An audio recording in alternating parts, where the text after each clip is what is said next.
por favor. Gravação iniciada. Muito obrigada. Recording is on. Nós retomamos a sessão da manhã do dia 27 de abril de 2021, da primeira turma ordinária, terceira Câmara, terceira sessão. Estão presentes conselheiros Marco Antônio Marinho Nunes, Marcelo Costa Marques de Oliveira, José Adão Vitorino de Moraes, Salvador Cândido Brandão Júnior, Semiramis de Oliveira Duro e eu, presidente Lisiane Angela Timeira. Nós vamos passar agora para o julgamento dos itens 177 e 178, cuja recorrente é BRF-SA, de relatoria do Dr. Salvador. Nós vamos ter a participação com acompanhamento da patrona, a doutora Rosa Sacana Friedman. Eu peço, por favor, ao apoio que convoque a patrona. Farei a convocação, presidente. Muito obrigada.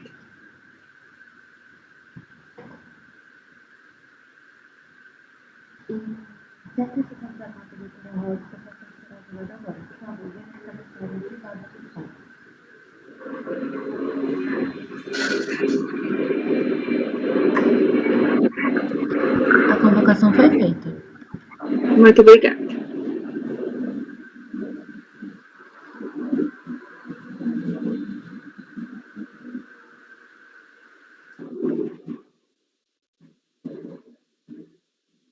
Qual que a gente abre aqui, Salvador? É 177, final 2009-49. Primeiro trimestre de 2008. Doutora Rosa, seja muito bem-vinda. Bom dia. Obrigada. Doutora, bom dia. Você achou aí, Marcelo? Achei. Só não consegui abrir ainda. Doutora, a senhora vai só acompanhar, correto? Isso, correto. Na verdade, são os itens 170 a 178, com exceção do 172, que acho que já foi julgado hoje. Isso. A gente vai fazer em blocos. A gente mencionou os dois, porque nós vamos começar por eles, mas aí a senhora continua. Então, nós vamos iniciar pelo julgamento, uma questão de organização aqui dos temas só. Então, nós vamos iniciar pelo julgamento dos itens 177 e 178, para a nossa organização aqui no julgamento dos temas. A recorrente é BRF-SA e o relator Dr. Salvador, e nós temos a presença da doutora Rosa Sacana Friedman, patrona, que vai acompanhar. Eu passo a palavra ao relator, o Dr. Salvador. Bom dia, doutora. Eu resolvi, por uma questão de lógica na minha cabeça aqui, eu separei em blocos de primeiro trimestre e segundo trimestre, porque entre o primeiro trimestre e o segundo trimestre tem umas diferencinhas que eu queria pontuar, e no primeiro trimestre tem umas diferenças pequenas entre os créditos que são relativos à receita de exportação e os créditos que são relativos à receita no mercado interno, com base na Lei 11.033. Então, primeiro nós vamos analisar o primeiro trimestre, que são os 4 processos do primeiro trimestre de PIS e COFINS, de ressarcimento, iniciando pelos 2 de exportação, que é o 2009-49 e o 2009-93, que são o 177 e o 178 da pauta. Tá bom? Por isso que tem essa separação assim. Então, de nada. Esse 2009-49, ele trata então de PIS, o outro, que é o 178, é o COFINS, relativos a receitas de exportação do primeiro trimestre, tá?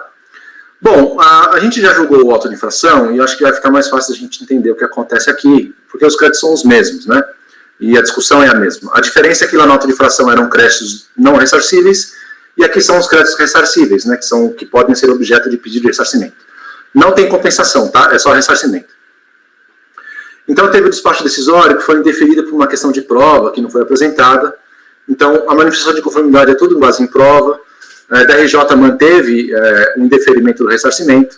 O recurso voluntário também só discutindo prova, apresentando vários documentos, né? Mas não discute cada item em si, né? Não há um argumento sobre glosa, porque não houve glosa, houve um total indeferimento por uma questão de prova. Chegando aqui no CARF, nós tivemos 8 diligências, né? Porque são 8 processos, e caiu com relatores diferentes, né? Nesse caso aqui, houve uma diligência e depois aconteceu aquilo lá, né? Como a diligência foi ordenada em 2014, salvo engano, e nesse meio do caminho, ainda quando não tinha havido ainda a diligência efetuada, não houve um relatório. Aconteceu o julgamento do STJ e aconteceu a publicação da nota 663, houve uma ordem interna da Receita falando assim, ó, para todas as diligências, devolve para o CARF para pedir que eles decidam o que a gente deve fazer, como a gente deve analisar os créditos daqui que já estão submetidos à diligência. Bom, então foram reunidos todos os processos. Eu listei aqui para vocês, são os 8 processos de crédito e o auto de infração foram reunidos, tudo na mesma diligência fiscal, e foram, por uma questão de prevenção, pelo Rodrigo Poças, destinados, né, ou determinados para a relatoria do Dr. Inderlei, que encaminhou, então, para a diligência, para que seja feita a análise dos créditos, com base no parecer 5 de 2018. Então, assim foi feito. Então, aqui a fotinho de todos os processos, inclusive o auto de infração, tá vendo aqui, ó, o Inderlei Moraes Pereira. Foi feito o despacho, a informação fiscal da diligência, né, que é essa diligência fiscal número 112 de 2020, que nesse processo aqui está em folhas 1475 a 1509, considerando diversas despesas como insumos, já de acordo com o novo cenário de conceito de insumos. O que aconteceu aqui é a mesma coisa que aconteceu na nota de infração. Então, foram mantidas algumas glosas, que é de insumos com suspensão ou alíquota zero, frete entre estabelecimentos, serviço de despachante na importação e na exportação, bem como a aquisição de lenha de pessoa física, que é o que ficou lá na nota de infração, tá? Mas está aqui também porque a diligência foi toda a mesma. Na planilha de Excel que a Receita Federal elaborou, está considerando tudo o que foi mantido para o primeiro trimestre e segundo trimestre de 2008, tá? Bom, a informação fiscal, então, ela é acompanhada dessas planilhas em Excel, né, em arquivos não pagináveis, a recorrente se manifestou, e em síntese é isso, as glosas são as mesmas que a gente discutiu lá no outro processo, e como não vai ter sustentação oral, eu vou pontuar alguns pontos do que a recorrente trouxe na manifestação em relação à diligência, tá? Então, ela argumenta a possibilidade de apurar crédito sobre frete entre estabelecimento, porque fala que isso integra o custo de produção, ou pode ser também enquadrado como, por conta de uma exigência da Secretaria de Vigilância Sanitária, né? Ou pode ser enquadrado também como parte da venda. Em relação aos insumos com alíquota zero ou com suspensão, ele argumenta que deve ser apurado o crédito presumido sobre eles. Quanto aos serviços utilizados como insumo, sustenta que o serviço de despachante aduaneiro nas operações na verdade, é de exportação, tá? Que ela fala. Exportação e importação, né? Importação e exportação se enquadram no conceito de insumo e requer, então, o acolhimento de todas as glosas que já foram revertidas na diligência, tá? E que sejam revertidas essas outras glosas. Eu posso passar o mérito? Já vai ser o mesmo julgamento que a gente teve na outra. Sim, por favor. Tá. Indo aqui para a página, só para pontuar aqui o ponto específico deste caso, né, porque tem algumas diferenças por questão de ser de crédito, tá? E aí tem que analisar a questão de argumento, né? Como é um processo de crédito, eu tenho que analisar o que for argumentado pela recorrente. Então, aqui na página 9, a diligência foi realizada contemplando todos os processos vinculados, o auto de infração e os processos de crédito, todos analisados em conjunto. Como resultado, todas as diversas glosas foram revertidas na diligência realizada, conforme tabela abaixo, já reconhecendo diversas despesas como passíveis de apuração de crédito das contribuições. Em relação ao primeiro trimestre, a diligência elaborou a tabela a seguir. Isso está no relatório, tá? Analisando as planilhas, então, elaboradas pela autoridade fiscal, eu percebo que foram mantidas as seguintes glosas: bens como insumos, mercadoria, despesa direta, serviço de despachante e termômetro digital e o alcômetro. Mercadoria no serviço como insumo, serviço como despachante, rádio gravadora MP3 e bicicleta Monarch. O cavaco de madeira e a lenha de madeira adquirido de pessoa física. Os bens utilizados como insumos adquiridos com suspensão alíquota zero, que são sêmen bovino, vacinas, bactericida, antioxidante, antissalmonela, enfim, vermífugos, né, medicamentos, e frete de produtos acabados entre estabelecimentos, tá? Com relação aqui, em sua manifestação sobre a diligência, a recorrente contesta a glosa de bens utilizados como insumos, adquiridos com alíquota zero e suspensão, serviços de despachante aduaneiro utilizados como insumos e fretes de produtos acabados. Com relação às compras de pessoa física relacionadas ao cavaco de madeira e lenha para caldeiras, a recorrente não se manifestou em sua petição sobre o relatório de diligência fiscal. Isso se explica porque, como o presente processo trata apenas de pedido de ressarcimento, essas despesas não fazem parte deste processo, pois a aquisição de pessoa física não gera crédito passivo de ressarcimento. Saliento que as referidas despesas foram consideradas no auto de infração, nos termos do artigo 8º da Lei 10.925. Tudo bem?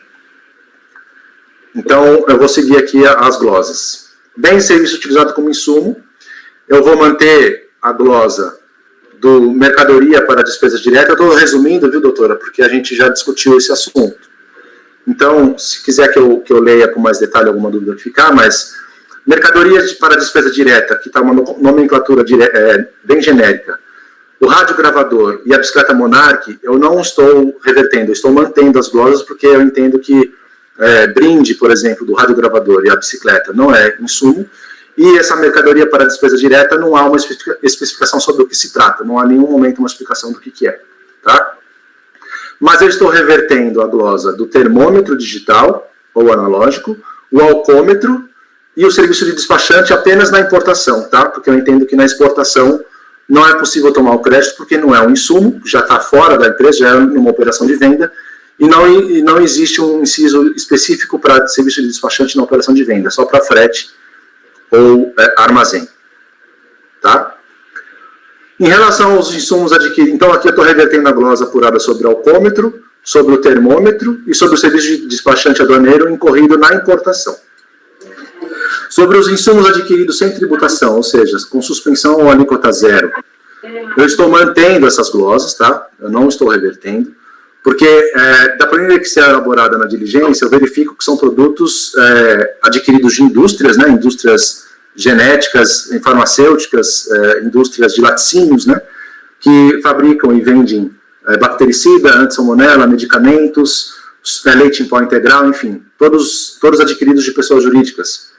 Em sede de defesa, a recorrente trouxe o argumento de que as compras de insumos sujeitos à alíquota zero merecem a apuração do crédito presumido da agroindústria, nos termos da Lei 10.925, tendo em vista que os créditos são vinculados às receitas de exportação. Assim, é possível o crédito em respeito à previsão constitucional para a não incidência das contribuições sobre receitas de exportação. Os argumentos não prosperam. A meu ver, conforme se extrai das planilhas, como eu já disse, todos são pessoas jurídicas, e essas pessoas jurídicas vão poder manter os créditos dos seus insumos utilizados para produzir um medicamento, por exemplo. Então, elas vão ressarcir desse imposto, desse tributo. A contribuinte não pode tomar crédito sobre isso. Está previsto no artigo 3º, parágrafo 2º, inciso 12 das leis, no sentido de que a aquisição de bens ou serviços não sujeita a pagamento da contribuição não dá direito ao crédito. E também deve ser afastada a possibilidade de apuração do crédito presumido da agroindústria, porque as compras de insumos para fins de crédito presumido devem ser realizadas de pessoas físicas, cooperados, pessoas físicas ou cooperativa agrícola, o que não é o caso. Então eu mantenho essas glosas, tá? Em relação às despesas de frete entre estabelecimentos, eu explico aqui que existem dois posicionamentos aqui nessa turma e também na Câmara Superior, de que o frete entre estabelecimento é um insumo, ou o frete de estabelecimento dá direito a crédito com base no inciso 9º, que é um frete na venda. Eu adoto o posicionamento da Câmara Superior e alguns outros, de que é um insumo, então eu estou dando um crédito de frete entre estabelecimentos, porque eu considero isso que ainda faz parte do processo produtivo, então eu estou revertendo a glosa sobre todos os créditos de frete entre estabelecimentos da mesma pessoa jurídica, tá? E, no mais, eu estou aplicando aqui o repetitivo do STJ para aplicar a correção monetária e dando uma interpretação conforme da súmula 125 para dizer que nos pedidos de ressarcimento, quando tiver um obstáculo ilegítimo, né, um impedimento para o ressarcimento desses créditos, a partir de 360 dias do pedido de ressarcimento, deve-se contar a correção monetária nos termos do recurso especial número 1767-945 do Paraná, que aplicou a tese, né? O termo inicial de correção monetária de ressarcimento de crédito escritural excedente de tributo sujeito ao regime não cumulativo ocorre somente após escoar o prazo de 360 dias para análise do processo administrativo pelo fisco. Então, indo para a conclusão, presidente, diante de todo exposto, eu voto por conhecer do recurso voluntário para dar parcial provimento, adotando todas as reversões de glosas de crédito realizadas pela diligência fiscal e revertendo outras glosas de crédito, conforme abaixo. É o alcoômetro e o termômetro, serviço de despachante aduaneiro na importação, frete de produtos acabados para outro estabelecimento e aplicação da Selic sobre os créditos reconhecidos, iniciados após escoado o prazo de 360 dias da análise do pedido. É como eu voto, presidente. Vale para os dois processos, tá? 177 e 178. 178. Aqui, esse iniciado prazo, o que é iniciado? Iniciada a aplicação, acho que é iniciada, então. Iniciada a correção monetária, né? Aplicação da Selic, iniciada após. Desculpa meu erro de concordância aqui. Não, é que tem dúvida também, desculpe. Alguma observação? Podemos votar? Eu estou vendo aqui que o doutor José Adão, ele está cinza, não sei se ele está acompanhando, né? Seria bom dar uma observada nisso aí, eu não sei até que ponto ele acompanhou também, eu estava lendo o voto e agora estou olhando aqui as telas, né? Agora que eu dei que ele está cinza. Verdade. Doutor José Adão? Doutor José Adão? Sim. Está acompanhando. Eu só queria checar se você estava acompanhando. Sim. Obrigada. Só vou discordar aí com relação a Selic. Os demais eu vou acompanhar na íntegra, não chegou a minha vez de votar, mas é a mesma matéria do processo anterior, com exceção da Selic. Obrigada, doutor José Adão. Então, vamos iniciar a votação com o doutor Marco Antônio, por favor. Tá, nesse caso aqui, essa aplicação de ofício, eu concordo, por se tratar de ressarcimento, é diferente do caso que a gente analisou ontem, da doutora Semiramis, no qual eu pedi vista, né?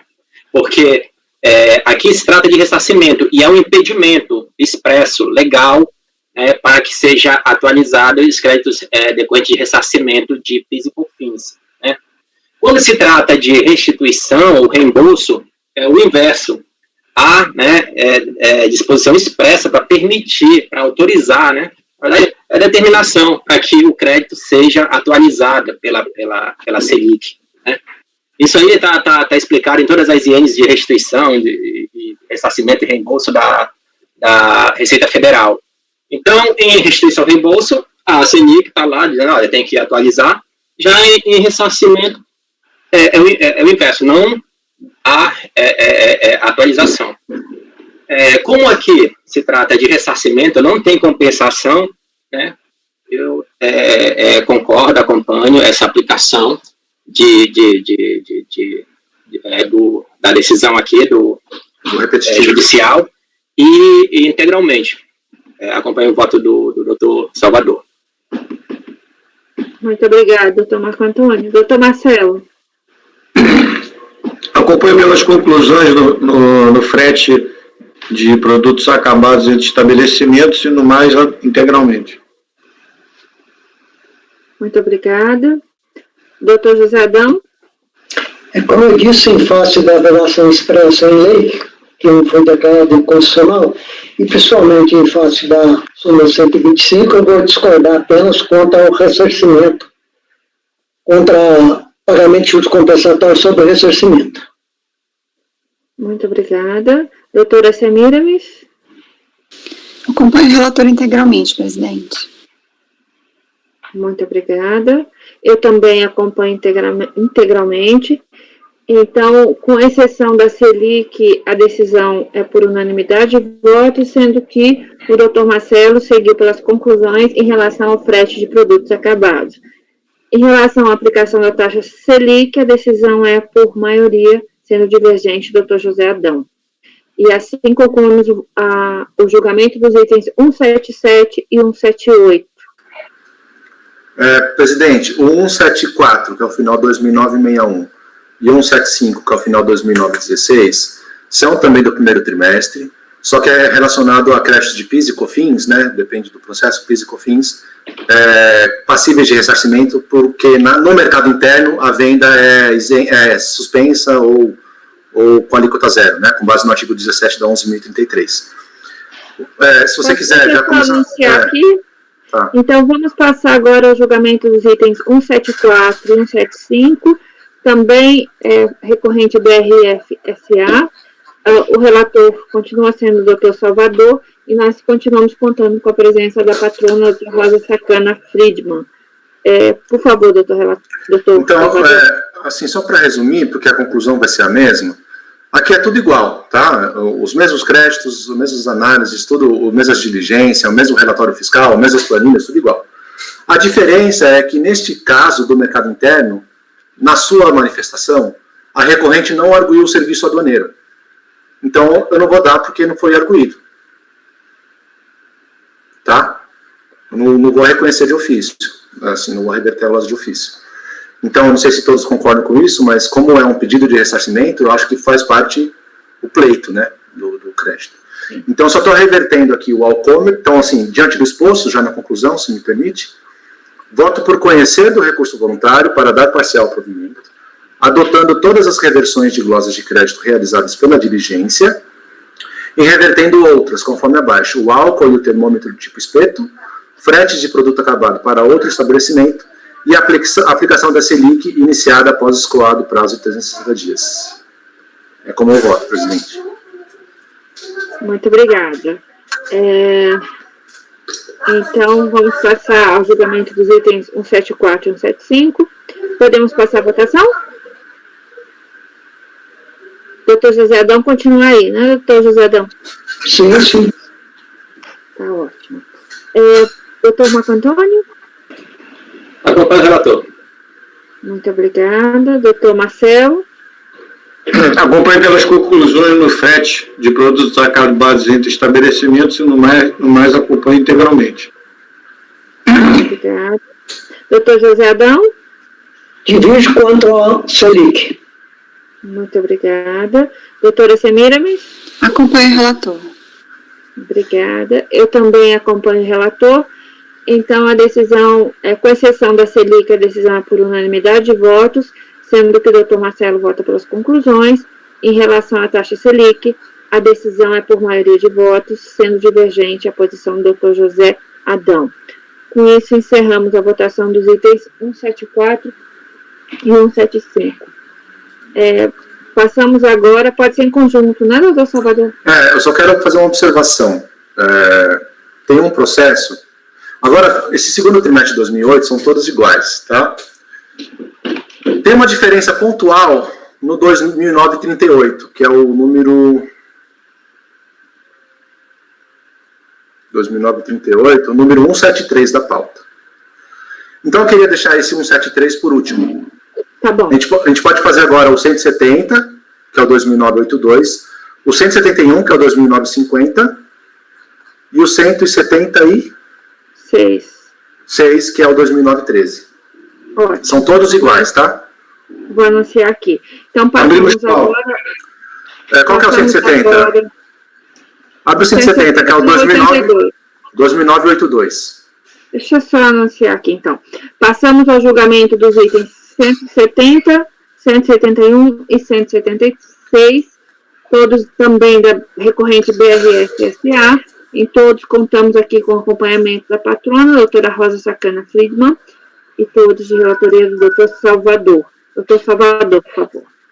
Só um minutinho que deu um problema aqui para abrir o arquivo, peraí.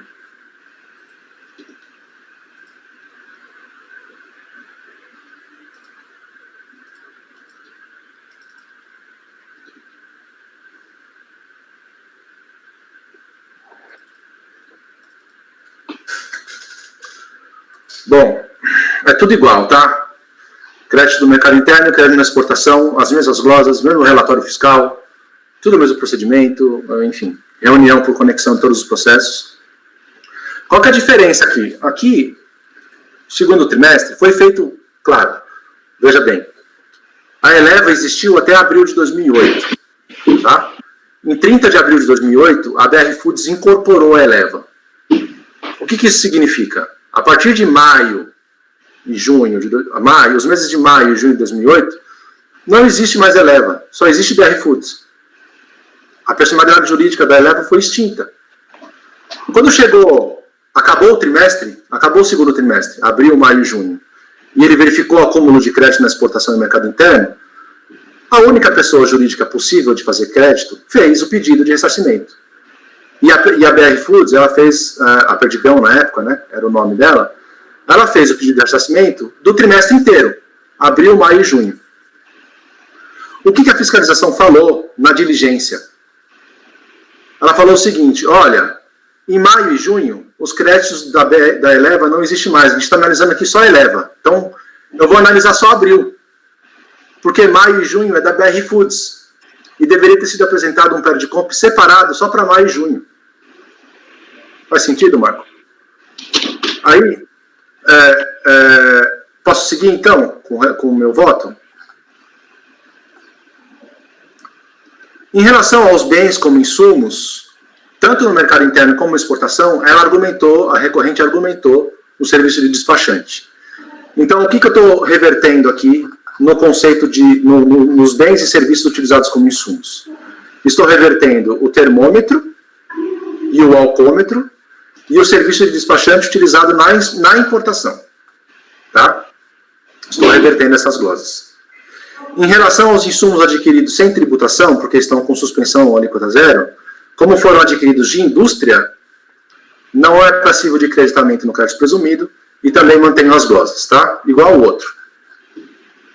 Dos fretes entre estabelecimentos, eu dou o crédito como insumo. E aqui eu entro na diferença dos meses de maio e junho. Posso argumentar aqui, estou na página 13, bem no finalzinho dela. Posso seguir? Então, como relatado, a diligência fiscal argumentou na informação fiscal que os créditos ora analisados foram apurados pela Eleva. E aqui envolve um processo que foi de relatoria do Marcelo, tá?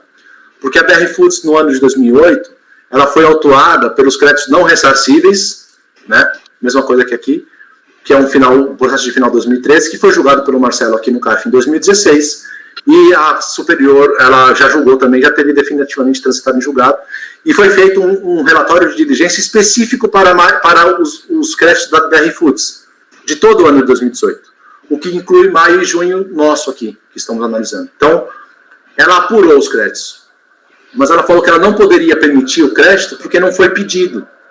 Ela deveria ter a BR Foods deveria ter feito um pedido para esses créditos. Então, eu vou falar aqui, ó.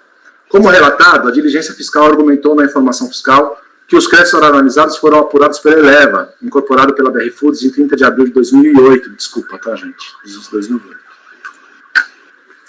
Com isso, o agente fiscal esclarece que apenas o mês de abril foi analisado nestes autos, visto que os meses de maio e junho de 2008 foram apurados pela própria BRF. Com isso, sustentou que a incorporadora deveria ter apresentado um pedido de ressarcimento relativo ao segundo trimestre de suas próprias operações e não o fez. Está aqui o trecho, tá? Eu copiei para vocês. Se vocês quiserem que eu leia, eu leio.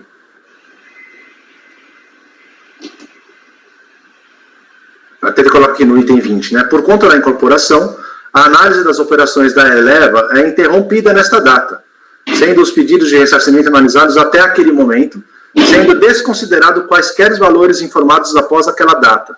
Informa-se que a operação da sucessora Perdigão, mais tarde BRF, foi analisada quanto aos tributos de PIS e COFINS, incluídos os meses de maio e junho, no processo número 2013-12, que foi esse aí que transitou em julgado já, tá? Nota-se que a fiscalização afirma que houve fiscalização dos créditos de PIS e COFINS na incorporadora BR Foods para todo o ano calendário de 2008 nos processos tais, e outros, né, que tem processo de crédito também, alguma coisa assim. Com isso, afirma que os créditos dos meses de maio e junho foram apurados pela BRF, estão analisados nesses processos específicos. Informa que o processo de final de 2013 já foi definitivamente julgado pelo CARF em sede de recurso especial na Câmara Superior. E juntou aos autos a informação fiscal número 114. Esse aqui é o relatório de diligência específico para maio e junho de 2008.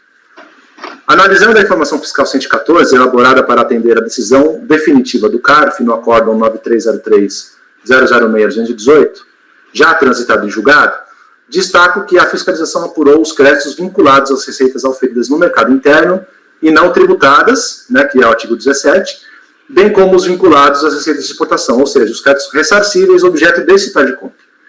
Porém, sustentou que os créditos não poderiam ser utilizados simplesmente porque não foram objeto de pedido de ressarcimento. Está aqui, inclusive, o resumo dos créditos apurados pela fiscalização. Tá? Discordo do posicionamento da autoridade fiscal. Com a incorporação, nos termos da Lei 6.404 e do Código Civil, a pessoa jurídica incorporada é extinta com a extinção da personalidade jurídica, passando a incorporadora a desenvolver a atividade da empresa incorporada, sucedendo na totalidade do patrimônio, isto é, dívidas e direitos. De acordo com o CTN, a pessoa jurídica incorporadora é sucessora de todas as relações tributárias da incorporada, créditos e débitos, que estejam auferidos até a data da incorporação. Aqui eu transcrevo o artigo. Então, como consta dos autos, a incorporação ocorreu em 30 de abril de 2008. Com isso, no mês de abril, há crédito da empresa incorporada. Mas em maio e junho, tudo é da incorporadora, inclusive o que poderia ser de atividade da Eleva, que já não mais existia, das unidades fabris dela, por exemplo. Então, desta feita, quando do encerramento do trimestre calendário do segundo trimestre calendário de 2008, verificando a existência de créditos ressarcíveis acumulados, a única pessoa existente e competente apresentou o PERDCOMP.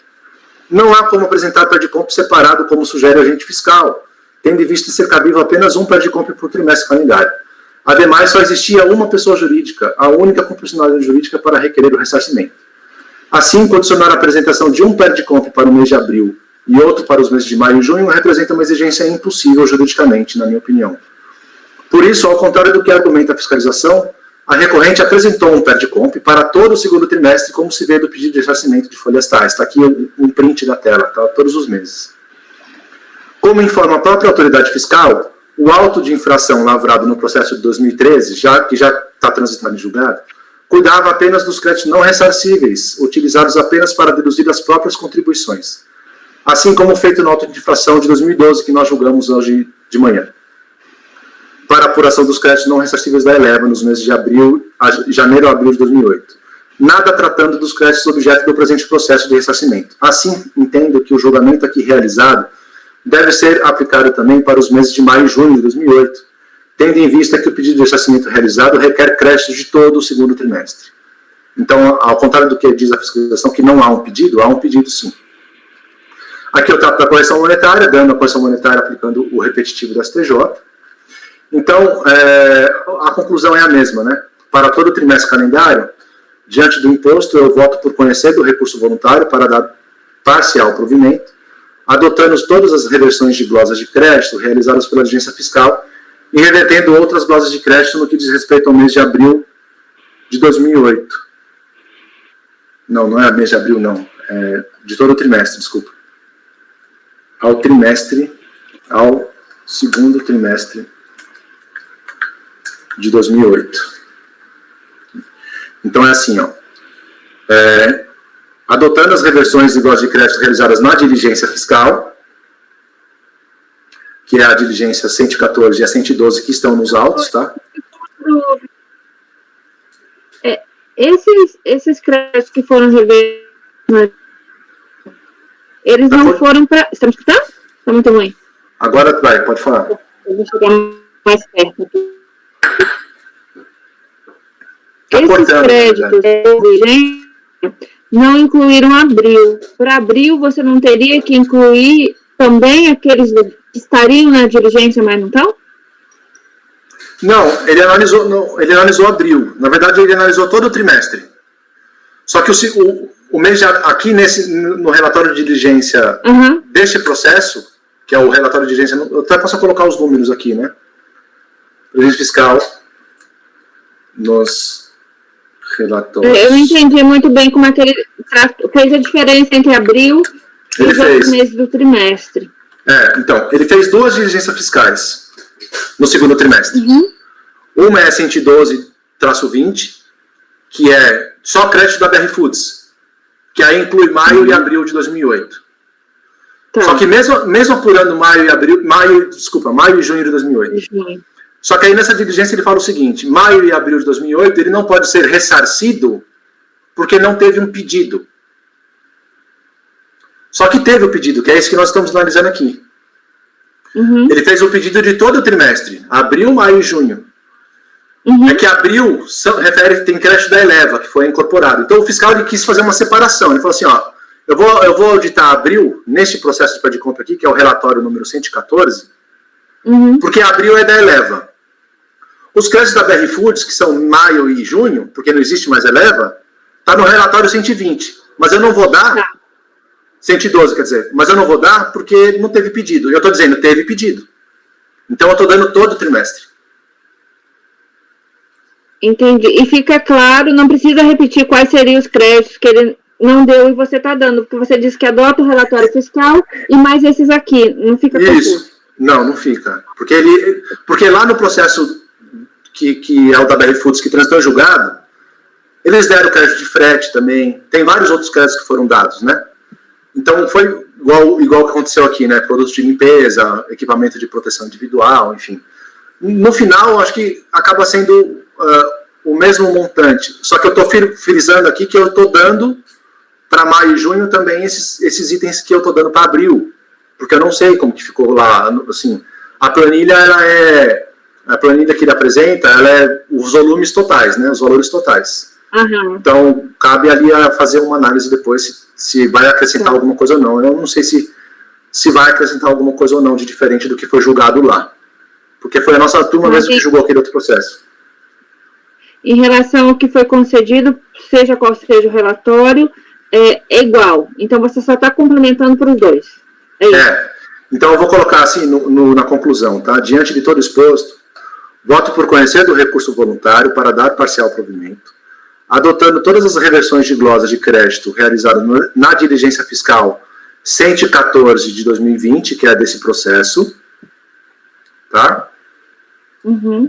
E revertendo outras glosas de crédito no que diz respeito a todo o segundo trimestre de 2008. Então, o que eu quero dizer assim, eu quero que você aplique o relatório do 114, que é de abril de 2008, o mesmo entendimento para maio e junho. Porque faz parte do trimestre. Não sei se ficou confuso. Ele fez a separação. Eu achei que cada um tinha o seu relatório que você ia manter. São diferentes. Pode ser também. Pode ser. Porque assim, o relatório 112 foi feito com base no acórdão do CARF. Uhum. Né, revertendo o frete dos estabelecimentos, excluindo da base de cálculo, da base de cálculo da glosa, excluindo as glosas de produtos de limpeza, de higiene, de EPI, enfim, teve diversas glosas revertidas no acórdão do CARF. E ele fez esse relatório de diligência para tudo, inclusive ele analisou a exportação e créditos ressarcíveis que não estão lá. Então, assim, eu pensei em... ele fez a separação, ele criou essa complicação. Eu não sei como ajustar isso aqui no voto, entende? Será que os nossos contadores aí conseguem nos ajudar? Porque eu posso colocar os dois relatórios aqui também, né? Adotando as reversões das lojas de crédito no relatório 112 de 2020, que é onde ele fez ele fez a apuração de maio e junho nesse relatório de 2012, 112. E ele fez abril nesse relatório número 114. Então ele fez a análise do créditos de exportação e no mercado interno nos dois relatórios, só que ele separou por meses. Maio e junho ficou nesse outro relatório de diligência. Tá. Será que se você colocasse que você vai manter todas as reversões dos dois relatórios e ainda essas? Ainda que fique repetido alguma coisa, porque... como está revertendo, se reverter duas vezes, menos e menos, não dá mais. Tá, então eu vou salvar aqui, vou colocar lá, vou colocar assim, ó. Vou copiar lá na pasta, peraí. A gente está no 2009-82, né? Isso. Segundo trimestre, substituir. Eu não sei se todo mundo está tendo essa dificuldade de compreensão, se sou só eu. Eu vou ler, vamos ver como vai ficar. Diante de todo exposto, então se vocês puderem abrir e fechar e abrir, né, de novo. Diante de todo exposto, voto por conhecer do recurso voluntário para dar parcial provimento, adotando todas as reversões de glosas de crédito realizadas na diligência fiscal nos relatórios 112 e 20, que é maio e junho, 114 e 20, que é abril, e revertendo todas as outras glosas de crédito no que diz respeito a todo o segundo trimestre de 2008, conforme abaixo. O alcoômetro e o termômetro tipo espeto, serviço de despachante aduaneiro na importação, frete de produtos acabados entre estabelecimentos e a apuração da Selic após 360 dias do pedido. Talvez essa apuração de Selic tinha que ficar separado, que não é um item de reversão. Como assim? A apuração da Selic, ela está ligada às reversões, mas você está determinando a apuração da Selic em cima das reversões, né? Para tudo que foi revertido, inclusive no relatório de diligência. Tudo que vai ser ressarcido. Mas é que vocês assim, estão revertendo as seguintes glosas, aí você pode a taxa Selic. Talvez ela devesse ficar separada. Então não é uma glosa. Entendi. Tá bom. Mas no conteúdo está perfeito. Então, eu vou colocar assim.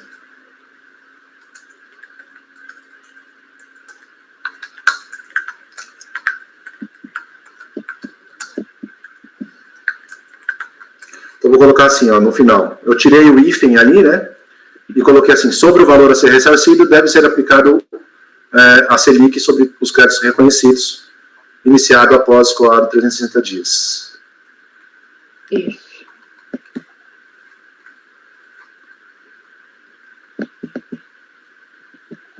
Então, sobre o valor a ser ressarcido, deve ser aplicado a Selic, iniciado após o prazo de 360 dias para análise do pedido. Vou até copiar isso nos outros, porque os outros também podem dar essa confusão, né? Sim, eu pensei isso agora. Ficou mais claro. Bom, desculpa, é bastante confuso mesmo, mas em síntese meu voto é esse. Não, tá claro. É que são muitos detalhes, né? Vocês estão me ouvindo? Vocês estão me ouvindo? Eu estou. Ah, tá. Sumiu todo mundo, agora voltou.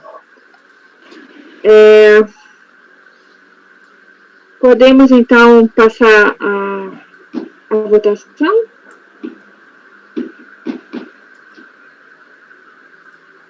Então, nós vamos votar os itens 170, 171 e 176.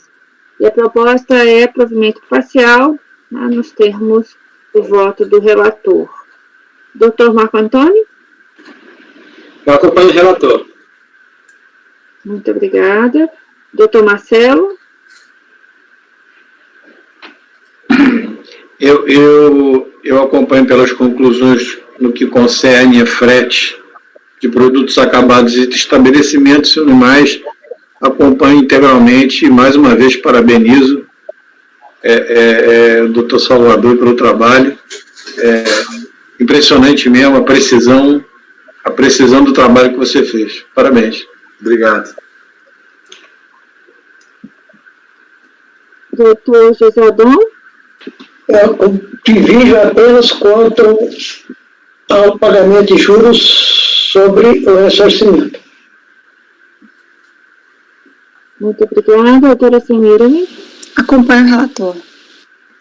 Muito obrigada. Eu também acompanho o relator.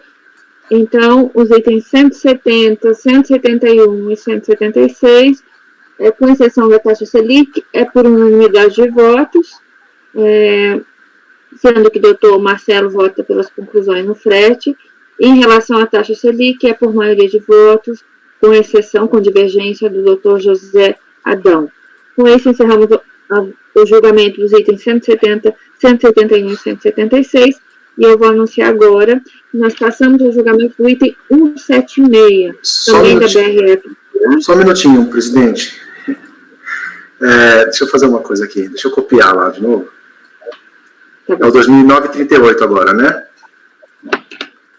É o 176. Não, é o 173, desculpa. É o final 2009-38, certo? Correto, de acordo com o meu acompanhamento aqui, é 173 que está faltando. Ok, vamos lá então. Já copiei lá? Peraí, 100% concluído. Pode anunciar, presidente, desculpa. Posso iniciar? Então, nós passamos agora ao julgamento do item 173, cuja recorrente continua sendo a BRF-SA, de relatoria do Dr. Salvador, e continuamos aqui com o acompanhamento do Rosa Sakata Friedman. Por favor, doutor Salvador. Presidente, eu acho que por um excesso de preciosismo, eu disse que esse aqui tinha uma pequena diferença e merecia analisar separado. Mas, na verdade, é igual, tá? Ele é igual aos outros dois processos. A diferença é que teve uma primeira diligência, em 2014, salvo engano, que adotou todas as glosas que foram realizadas no auto de infração, com base na IN 404. Depois, isso aqui foi tudo reunido, né, como eu já falei, foi tudo reunido lá para frente, teve o despacho do Dr. Rodrigo Poças, foi determinada a prevenção do Indelei, outra diligência foi feita, e aqui foi feita a mesma diligência. É igualzinho. Eu só queria pontuar esse detalhe, que teve uma diligência anterior, glosando os créditos com base na IN 404. Tá? Mas depois foi feita uma nova diligência, é a mesma que a gente tratou nos outros processos, e é tudo igual. A conclusão, inclusive, é a mesma, tá? Tem aquele mesmo problema dos meses de maio e junho. Então, assim, foi um preciosismo da minha parte, porque eu queria só relatar isso aí, que teve uma diligência anterior concluída, mas a diligência que vale é a final, a número 114 de 2020 e a número 112 de 2020, que é para maio e junho de 2008. Então, a minha conclusão final lá, a minha conclusão é a mesma. Voto por conhecer do recurso voluntário para dar parcial provimento, adotando todas as reversões de glosa de crédito realizadas pela diligência fiscal, nos relatórios 112 e 114, e revertendo outras glosas de crédito no que diz respeito a todo o segundo trimestre de 2008, conforme abaixo. Então, tem o alcômetro, o termômetro, serviço de despachante aduaneiro na importação, o frete de produto acabado para outro estabelecimento, e sobre o valor a ser ressarcido deve ser aplicada a Selic, iniciando após 360 dias do pedido. Perfeito. Podemos votar?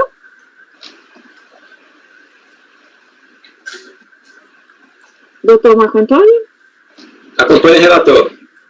Muito obrigada. Doutor Marcelo?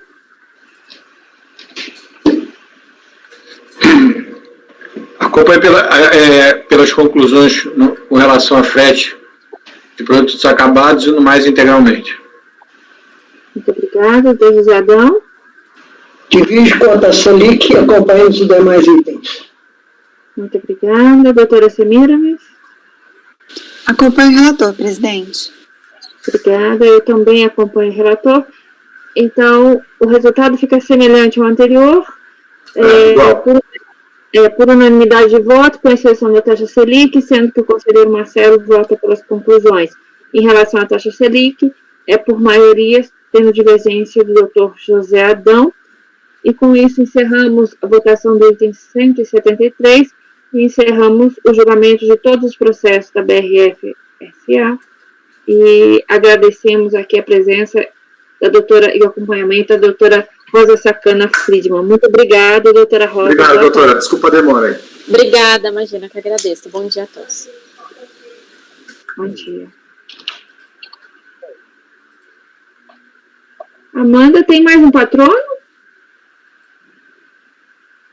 Tem sim, presidente, do item 195 a 202. Tá. Doutor Marco Antônio, a gente começa agora, muda para tarde. Eu acredito que não vai mais dar tempo de julgarmos esse processo. Pelo que eu estou vendo aqui, no horário de vocês aí, 11h56, né? A gente vai encerrar às 12. 4 minutos não dá nem para ouvir o que o patrono vai falar. Tá? Seria bom deixarmos para o início da tarde. Amanda disse que pode ficar até 1 hora. Eu posso ficar até 1 hora, eu só tenho que tirar o meu horário de almoço, certinho. 1h e... Ficando até 1 hora, você pode voltar às 2? Então fica a critério de vocês aí. Por mim, tudo bem. Eu estou à disposição. Se eu ficar até 1 hora, aí a gente volta 2h15, mais ou menos. Tá. Doutor Marco Antônio, você acha que dá tempo nesse período ou prefere deixar... Com certeza, com certeza. Então vamos fazer. Desde que passe aí dos 15 minutos Então, eu vou anunciar aqui. Nós vamos passar agora o julgamento dos itens 195 a 202, da recorrente Systems do Brasil Limitada, de relatoria do Dr. Marco Antônio Maria Nunes, e nós vamos ter a participação com sustentação da doutora Aline Sayuri Casari. Eu peço, por favor, que o apoio convoque a patrona. Farei a convocação, presidente. Obrigada.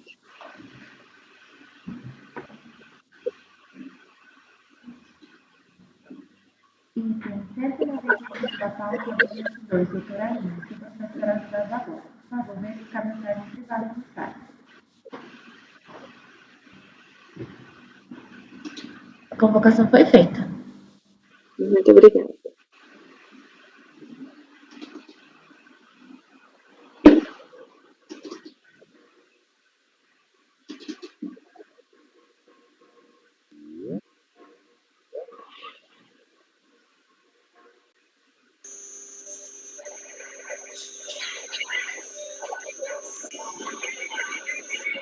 Doutora Aline, seja muito bem-vinda.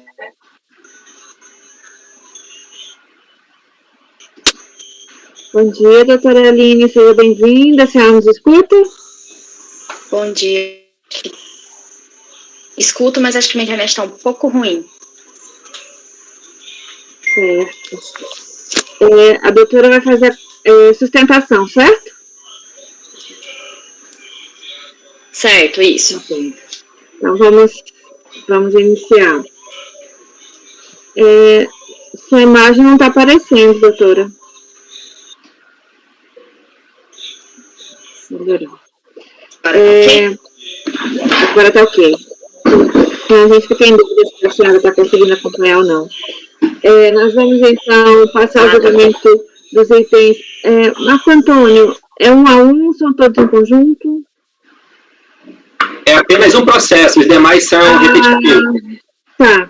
É o item 195. O arquivo já está lá na pasta. Fique à vontade aí para abrir. Obrigada. Então, nós passamos ao julgamento do item 195, de relatoria do Dr. Marco Antônio Marinho Nunes, e a recorrente Intec Telecom Systems do Brasil Limitada, e nós contamos aqui com a sustentação da doutora Aline Sayuri Casari. Eu passo a palavra ao relator, por favor, doutor Marco Antônio. Bom dia, patrona. Esse processo, ele se refere a uma declaração de compensação em que o crédito decorre de um pagamento de PIS não cumulativo, efetuado no Código 6912, do período de apuração 5 de 2005, no valor de R$ 25.791,61, em que houve um tratamento automático, um despacho decisório eletrônico, que não homologou a compensação declarada nesse PEDECOMP com final 15/19, em razão de o DARF discriminado encontrar-se integralmente utilizado. Na manifestação de inconformidade apresentada, a recorrente alegou que, na verdade, não estaria submetida ao regime da não cumulatividade, que teria efetuado o pagamento devidamente, que, por prestar serviços de informática, a forma de apuração da contribuição seria pelo regime cumulativo. Então, por conta disso, ela refez ali os seus cálculos, ajustou sua contabilidade, disse que iria proceder à retificação de suas declarações no intuito de demonstrar esse crédito. A DRJ, verificando aí a plausibilidade, uma análise preliminar, verificando a plausibilidade disso, baixou os autos em diligência para que a unidade de origem se manifestasse acerca dessas argumentações da recorrente. A fiscalização fez essa diligência, solicitou a documentação contábil da recorrente, verificou a apuração à base de cálculo da contribuição e chegou à conclusão que tudo estaria de acordo. E, de acordo com a fiscalização, a única irregularidade detectada aqui seria em relação à autenticação, registro do livro diário, né, perante a junta comercial. Mas ela disse, no final, assim sendo, entendemos, SMJ, que a falta de autenticação do livro diário não invadiu o direito da contribuinte de compensação FIIs, paga maior em 5 de 2005. Né. Quando voltou isso para a DRJ, a DRJ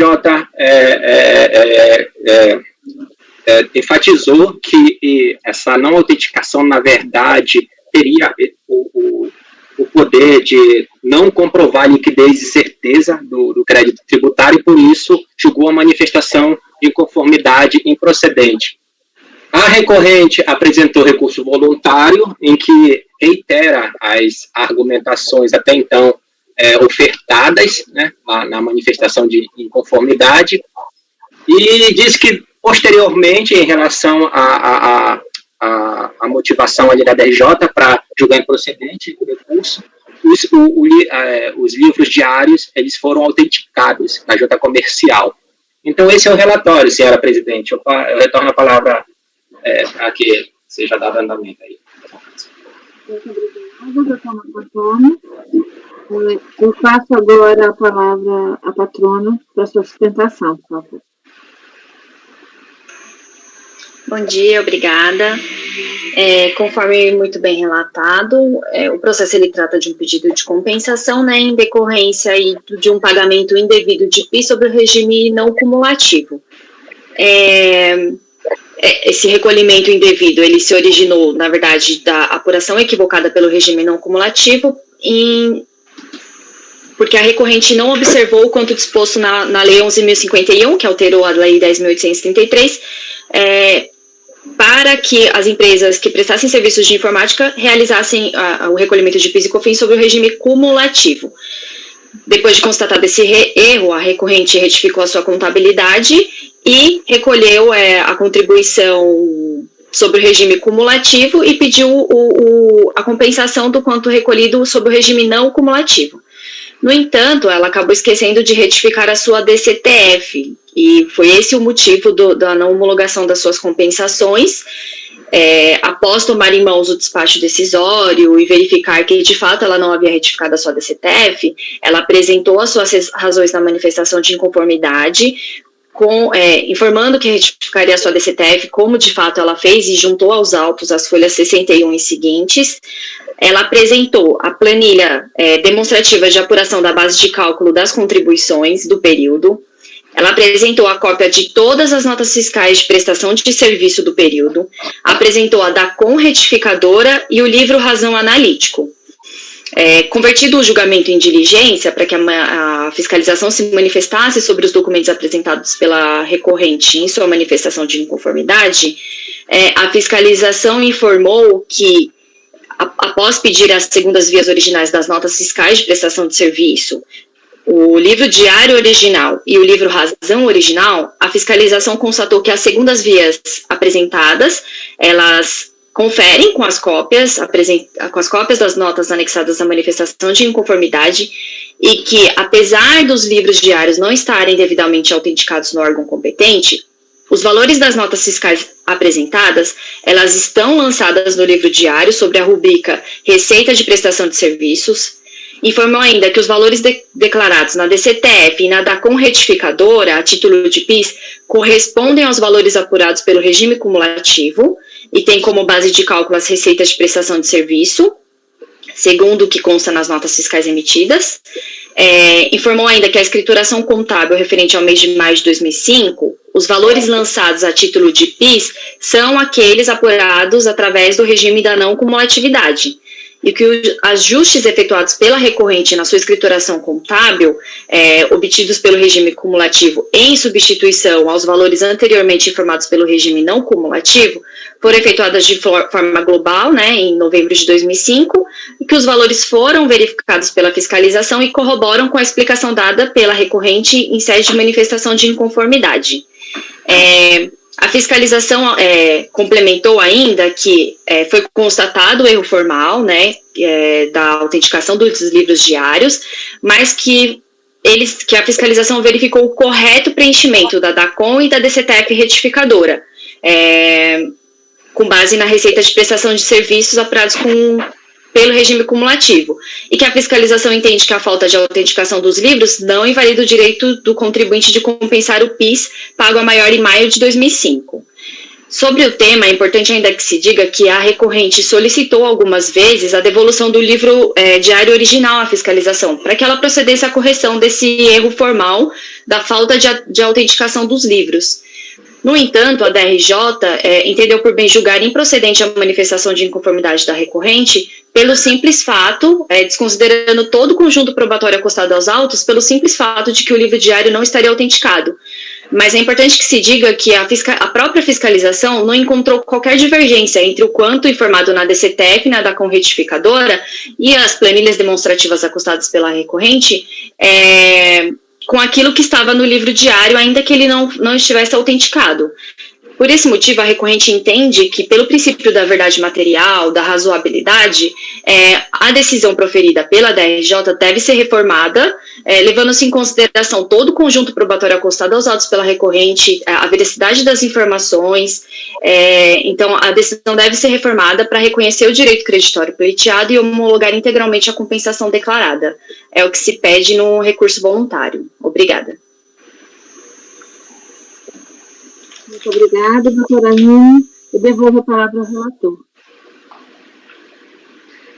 Obrigado. Vou partir lá para a página 11, tá?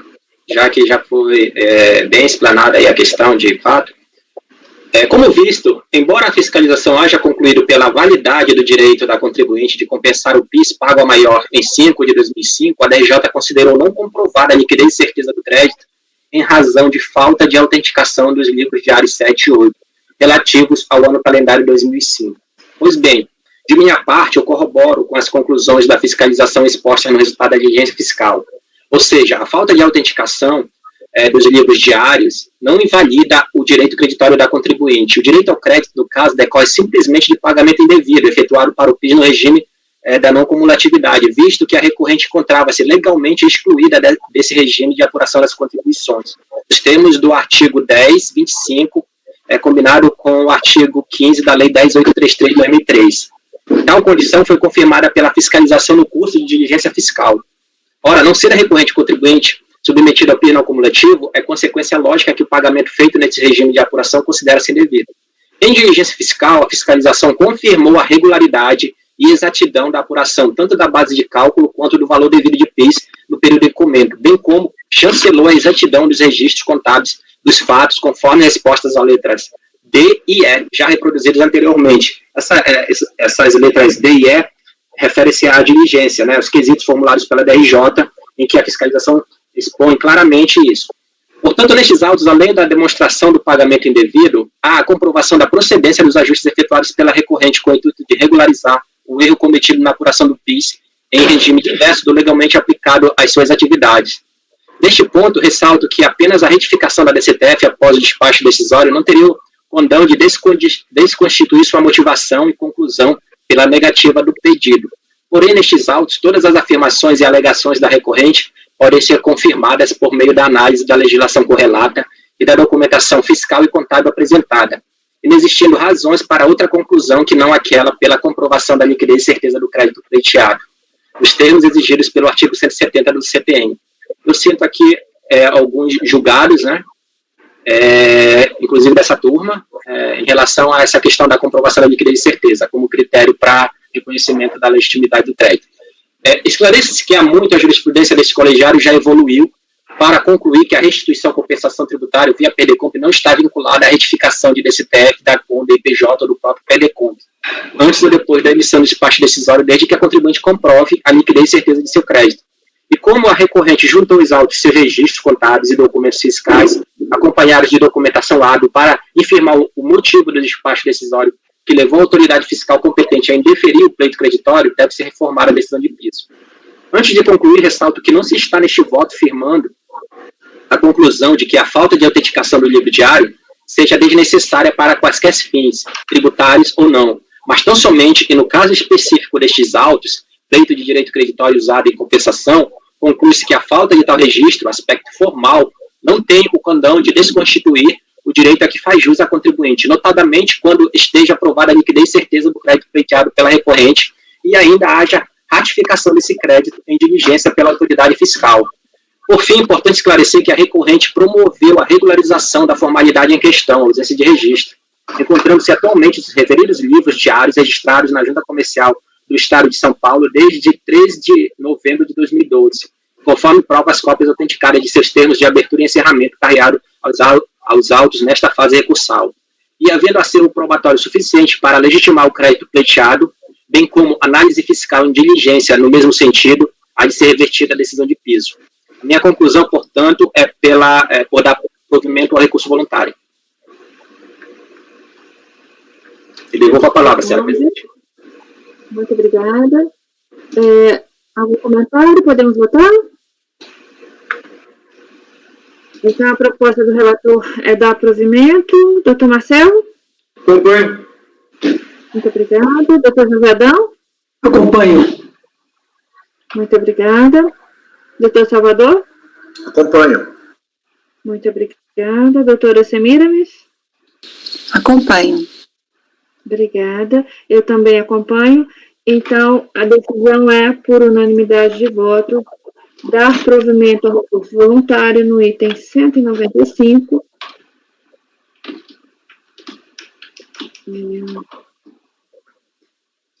E com isso, nós concluímos o julgamento do 195 e eu consigno que o resultado desse item servirá como paradigma para o julgamento dos processos dos itens 196 e 202. O resultado do julgamento será aplicado aos processos repetitivos na forma prevista no regimento interno do CARF. Com isso, encerramos o julgamento dos itens 195 a 202 e agradeço aqui a participação da doutora Aline. Muito obrigada, doutora Aline. Boa tarde. Eu que agradeço, boa tarde, boa sessão a todos. Tchau, tchau. Obrigada. Eu peço, por favor, que seja encerrada. Presidente, deixa eu perguntar uma coisa. Não querendo ser chato, mas tem um processo meu que é o 193, que eu acho que a gente demora 1 minuto para fazer. Podemos fazer esse antes de encerrar para o almoço? Ou se a turma quiser. Se a turma quiser. Eu acho que vai estar também muito na ordem. Tá bom, então. Vamos para o almoço. Tenta fazer à tarde. Tá bom. Então, tá bom. Podemos suspender a gravação, por favor?